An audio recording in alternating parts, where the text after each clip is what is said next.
Channing Tatum, can you answer one question for me? What is the name of your character? My name is Jeff.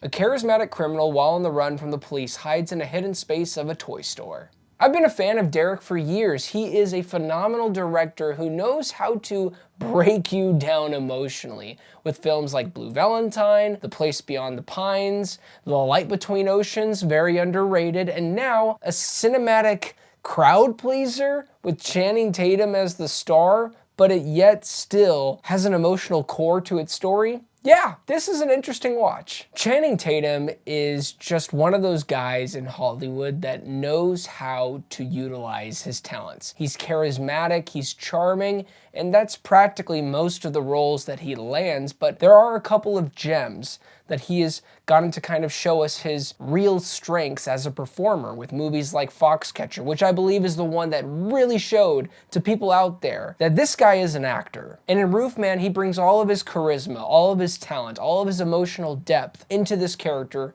of Jeffrey. Now, this is one of those stories that is quite shocking when you realize how much this dude got away with. And that's not to say he didn't pay the price for what he did. This is, of course, a true story, and if you do your research, you know how it ends. But while you're experiencing this journey with Jeff and him creating this new identity and falling in love with people, falling in love with his new community, even going to church, you know that this is just a slow train crash for 2 hours. It's gonna happen, but you don't want it to happen, and it's because of how endearing this character is and how much he establishes himself as this new person that he so desperately wants to be. That's the part I loved about his journey, the humanistic approach to a man that is so deeply flawed, and Derek doesn't shy away with that. And for the tonal balance of the film, I think it did a really good job in establishing when the situation needed to be serious and when it didn't need to be. Further into the rabbit hole that Jeff goes into is when he starts to make an emotional attachment to Lee,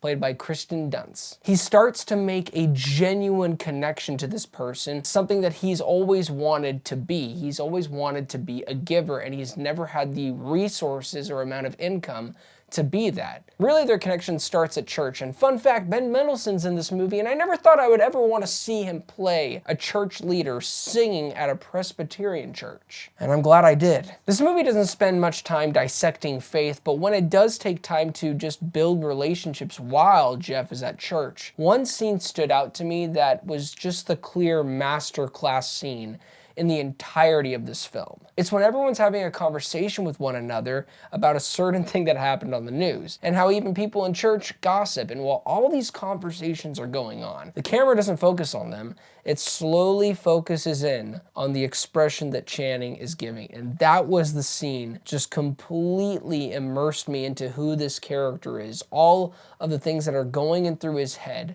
the things that he wants to say but he chooses not to say, all in this facial expression. And you know movies where you do check your phone a couple of times just to see what time it is? I sadly did that. This movie had some pacing issues for me, mainly in the second half. Everything else from the setup to then how was he going to get into Toys R Us, all these relationships and connections that are happening are great, but the movie kind of meanders in the second half a bit. Still, those flaws don't ruin the experience. Roofman is a heartfelt, fun film. In a world where you have to choose Tron Ares or Roofman this weekend, I would recommend Roofman. 7.5 out of 10. Thank you guys so much for watching this review. It really means a lot. Please don't forget to like and subscribe, but most of all, do not forget to be blessed.